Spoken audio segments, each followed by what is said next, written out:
COVID-19 revealed the global supply chain is only as strong as its weakest link. Hello, I'm Michael Hainsworth. Calls to rethink globalization predate the coronavirus, though. Has the pandemic accelerated this move to a new way of doing business, like the old way? Meet Dan Ciuriak. He is a fellow in residence at the C.D. Howe Institute and is the director and principal at Ciuriak Consulting in Ottawa. At the Trade Policy Research Forum webinar, Dan told the audience that the model of a global supply chain is under attack. He joins us now for his insight. Thank you for joining us. Thanks for having me on, Michael. Decoupling, reshoring, nearshoring, friendshoring, how much of this is tied to COVID-19 and how much of it would you say is tied to ideology? Well, I think the COVID impacts surely triggered a lot of rethinking about how we have organized our supply chains. And that's not unusual. We have had previous shocks due to natural events such as the Fukushima earthquake in Japan. There were major flooding in Thailand back in 2010-11, which interrupted computer supply chains. Each of those events caused companies that are involved in these international global value chains as part of their business model to ensure that they, in fact, had the backup sort of systems to stay active in the face of shocks. Now, the pandemic was hugely unusual in the fact that it wasn't localized. It started in China, shut down China for a few months. Then it hit Europe, and then it hit North America. And the rolling wave of close downs of factories and interruption of work as people were hospitalized or stuck at home is just something that was unprecedented for a highly globalized production system. So this has definitely was sort of a kicker to start us thinking about just how vulnerable these supply chains are. And then, of course, you have the technology and trade wars that followed on. And that was, I'm not sure which was the shot and which was the chaser, but it certainly has left the system, big time uncertain about where things go. And that's, I guess, the point of my paper for C.D. Howe is to try and think this through. So is the shot and the chaser giving us, to extend the metaphor, a hangover? There is definitely a hangover. Now, what I would say, Michael, is that ultimately the made-in-the-world production system that was developed over decades, which was kind of ensconced in the WTO trade agreement, actually responded very well to the shocks of COVID. It's, for a small open economy like Canada, and much more so for even smaller economies, we don't have the capability of producing everything that we need for ourselves. Now, it would be nice to have perhaps just at that instant to have had, say, greater vaccine manufacturing capability than we had. It might have been great for even the United States, which is a very large economy, to have had more face mask manufacturing capability than it had at that very moment. But when you get past the immediate shock, then the idea that somehow you should rejig your economy and to be all things for yourself to prevent a future such sort of disruption, that then sort of it becomes it's setting stark reality to that in the States, when they did actually bump up their production of face masks immediately after the crisis passed, the new face mask production capability was facing price competition from China because they no longer were shut down. They were exporting the masks that they had previously been using for themselves. And so the American producers were now asking for trade protection. So you have to think not just the immediate shock, but over the aftermath, and this is the hangover you're talking about, Michael, is that ultimately the made in the world production system worked very well overall. especially when you consider how unusual the COVID shock was. Well, this sort of ties into the idea that one of the arguments against a global supply chain is that the good jobs were shipped offshore to low-wage competitors. And the counter-argument is often that Western economies grew from agrarian to industrial to now information-based economies, and that the wealth of these economies prove that evolution is as natural in a society and an economy as it is in the natural world. What are your thoughts on that? So, yeah, I mean, ultimately, there's a division of labor. Canada, for example, produces about 2.5 to 3% of global output. And we have our advantages, comparative advantages in certain things. Ultimately, that turns out to be heavily resource-based. And so we sell that stuff to the rest of the world, and we import all the good stuff that's produced out there. We produce computers by growing canola. And okay, that's the way it works. So now the question is for the West at large, right? Should it have retained more manufacturing capability or capacity in order to to be prepared for the supply shock that happened because of COVID? I would argue that for the several months that we face a disruption, we might have said that, geez, that would have been a nice idea. But after you get 6 months past and a year past the shock, 2 years past the shock, everything, again, reverts to the optimal structure, which says that we are part of a trading community that made the world extraordinarily wealthy. It's not just ourselves that got wealthy with this, Michael. China became a $75 trillion net worth economy through its participation in the global division of labor. They started out as entirely manufacturing pretty much, and they had a surplus of trade and manufacturing. They had a big deficit in trade on services and an even larger deficit on intellectual property payments. In 2021, China became the world's leading market for sales of intellectual property. Licenses or royalty fees, they pass the United States and how much money they're paying into the world, to the world for IP. So, I mean, we as a producer of knowledge, we benefit from that as well. So the question is, should we try and have an economy that mirrors our consumption pattern, or should we have an economy that is largely based on our comparative advantage? It sounds though like the answer is quite simple. The genie, the globalization genie is out of the bottle, and that there's no way to go back. To your point about the COVID masks, we could produce certain things. It will cost more, and if we want to keep producing them, that's going to require more trade barriers and a shrinking of the world, not an expansion of it, ultimately cutting into our own wealth. That's absolutely correct. And just again to kind of underscore the interrelationships between countries, you may recall that as the face mask crisis hit, that President Donald J. Trump ordered that the American producers of face masks stop shipping to Canada. And then he was politely reminded by, I believe it was 3M Corporation, that, by the way, Mr. President, the fine pulp that we use to produce those face masks comes from Canada.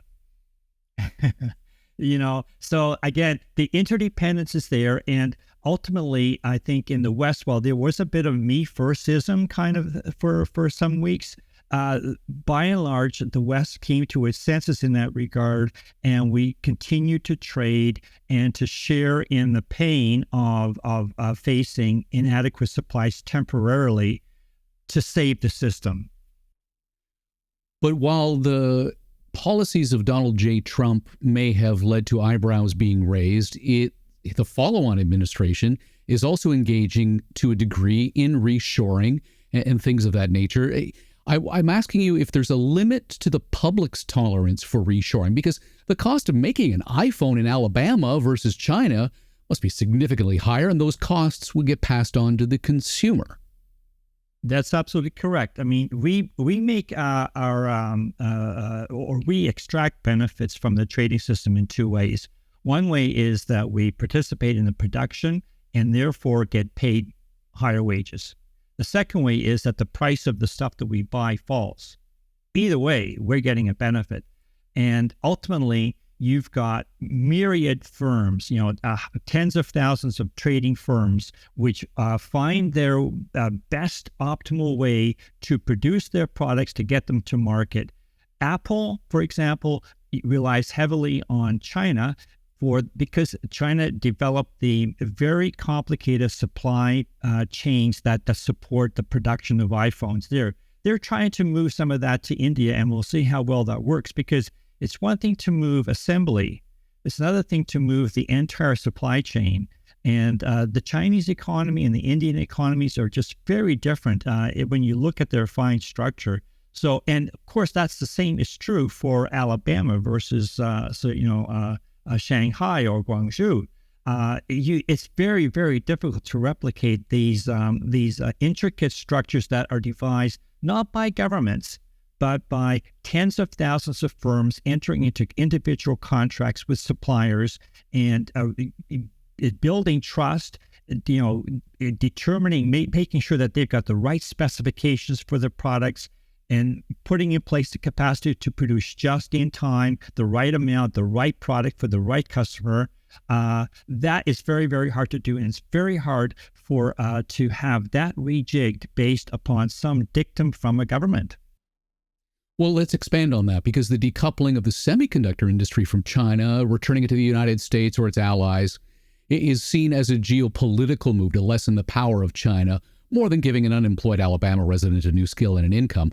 So let's define the Sullivan Doctrine in the United States and what it means to the country's ability to defend its lead in critical next-generation technologies. You've called this the weaponization of supply chains. Yes, it is. Now, traditionally, when you've had a new technology hit the market, there are enormous economic benefits to capturing, the production of that new technology, and of course, the artificial intelligence is the big one, the new kid on the block, and it is big in every possible way. Back around 2018 or so, the Americans realized that China's technological advance was threatening to move it ahead. And this was particularly in 5G networks, fifth generation telecommunications networks, but in other respects as well. And so the Americans moved to defend their advantage. The interesting thing about the Sullivan Doctrine is not just to maintain an advantage over China, sort of say 1 or 2 generations ahead, which was the traditional way that the United States had operated when there was something that was really major for it, both economically and in geopolitical terms. But the Sullivan Doctrine now says, because this is not just a question of capturing economic lead, it's existential from a military perspective because of the dual use characteristics of artificial intelligence. So now they have redefined this, their doctrine is to maximize the gap between the U.S. and China. And they did weaponize the supply chain for the production of AI specific kinds of chips. So that meant that they denied China access to the leading edge lithography machines, to the leading edge software systems, and so on and so forth. And that then is leading to a necessary bifurcation of supply chains, one which will be supplying the West and one which will be supplying China, because China, from its perspective, has to then make those, literally hundreds of billions of dollars worth of investments to replicate the supply chain that is now being denied them. Now, that by the same token, you've got now the companies that are producing, these systems have to have a way to operate in China, because that's the biggest market for semiconductors and the biggest market for these systems, and also stay profitable in the West. And to stay profitable in the West, appears to require the hundreds of billions of dollars of subsidies that are contained in the Inflation Reduction Act in the States and the CHIPS Act. So this will be an expensive proposition for the West. And as you said, Michael, the question will be, what ultimately does this mean for the price of the iPhone or the price of other products which rely on these semiconductors, and will the consumer tolerance, and how will that unfold? Is there a history that we can turn to understand what the implications are? Well, to my way of thinking, Michael, what we've seen, the relevant history actually on the technological competition is China's progress up the technology curve. I'll give you a couple of examples. One of them was that they were excluded from the International Space Station, and they moved on their space program independently. They have since landed a Mars rover. They have also landed a rover on the dark side of the moon and brought back samples.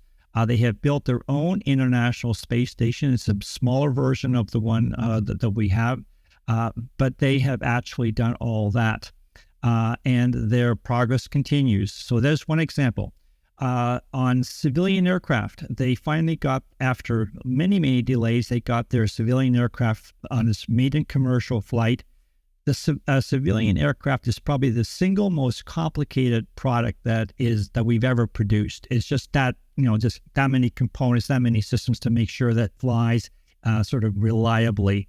So, and it took them a while, but they also mastered that. If you were to look at automobiles, when they started on automobiles, they had a huge quality deficiency. It takes about a decade, but they are now at the cutting edge in terms of quality of automobile production. They put in place the systems to develop technology, and they, as I mentioned, they are now the leading importer of technology. So they're buying it up like crazy at a time when they're facing sanctions. Think about that. I mean, those sanctions aren't stopping them from buying technology. So they proved they can do it. The question is, will the strategy by the United States, how long will it last? My guess is, give China maybe 5 to 10 years. They will catch up eventually. And then the real question for me always is, what will be the tenor of the relationship at the end of that process, and when they are actually caught up? And that is the interesting question. So then, is politically motivated friendshoring a bit of a mug's game? The United States encouraged a shift in production of goods and services from China to India. Considering Washington's support of Ukraine in the Russian invasion and India's close relationship with Moscow, is it just a frying pan fire situation?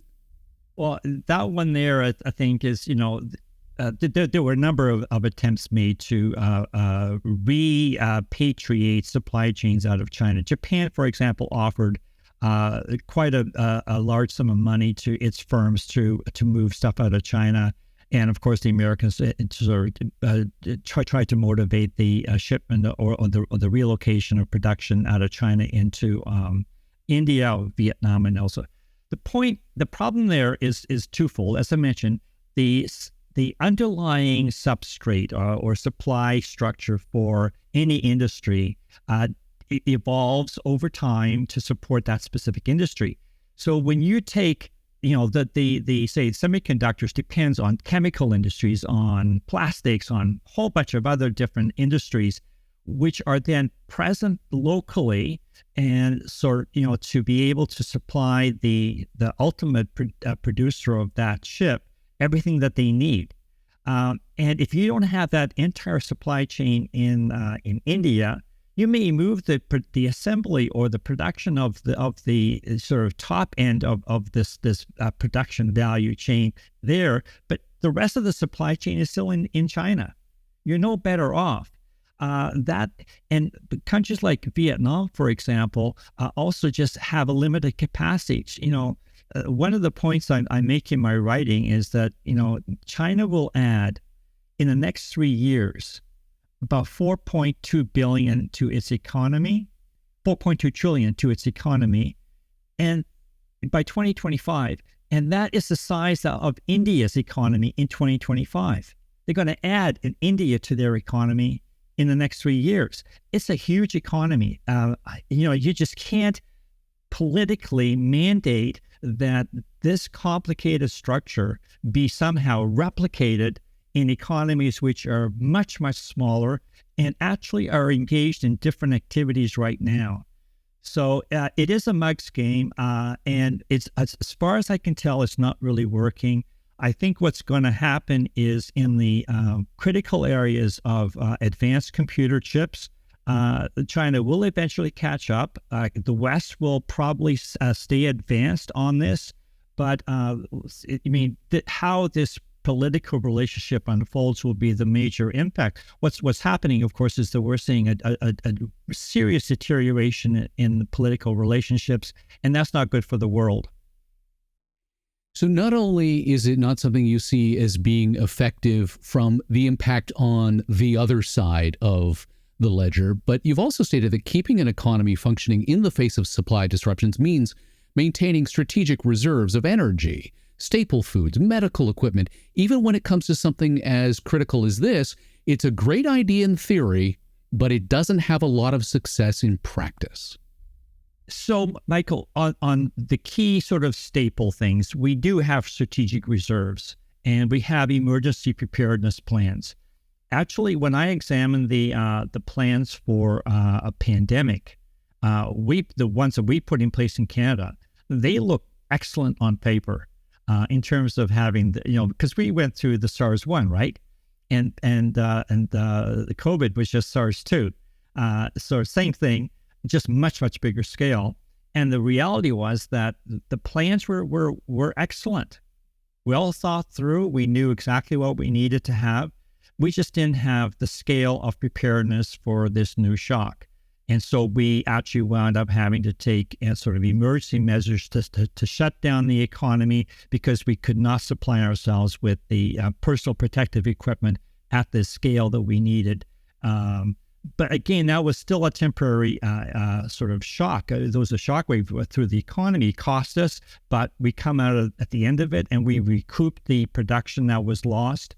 And if we look back on it, we would say, what would we have done differently? Well, we would have had a larger scale emergency stock than we had. And probably for the next pandemic, if there's one, we will be perhaps better prepared. But of course, the next shock may not be a pandemic. The next shock will come from somewhere else. And it's very hard to be prepared for all these unknown unknowns. You have to basically, therefore, be resilient. So we talk about sort of robust and resilience and flexibility of supply chains. And at the firm level, you need options, right? You need different suppliers to get to who can step forward if one shuts down for whatever reason.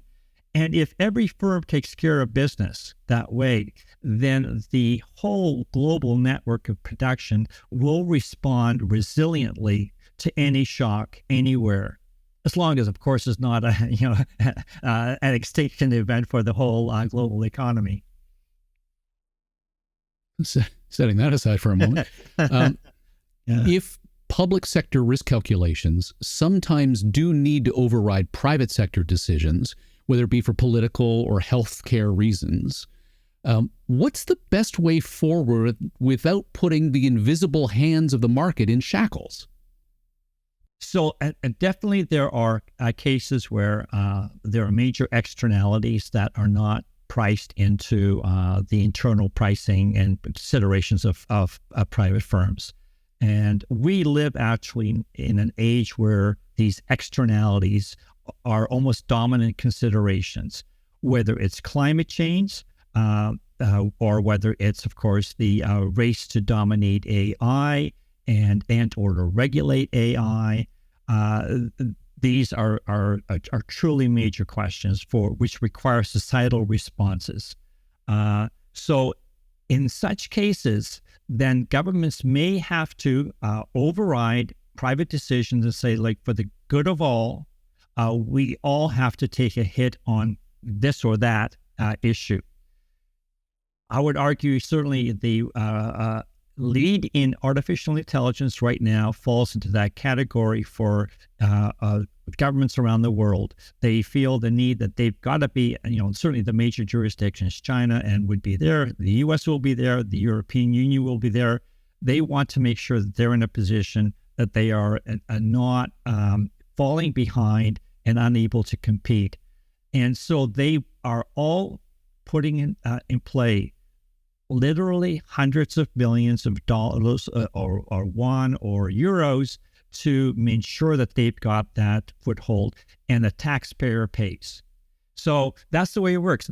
If you do impose a political mandate for your economy, then that is something that the market would not normally do on its own. You have to pay. And that comes from taxes, and that's unavoidable. Is the World Trade Organization evolving with these shifting trade winds? The World Trade Organization is moribund. It's in terms of the trade war and technology war that's been launched. I think there are some complaints that have been lodged at the WTO, but these are pretty much irrelevant because without an appellate body and without agreement of the parties to abide by any panel decision, these panel decisions can be appealed into the void, as they say, right?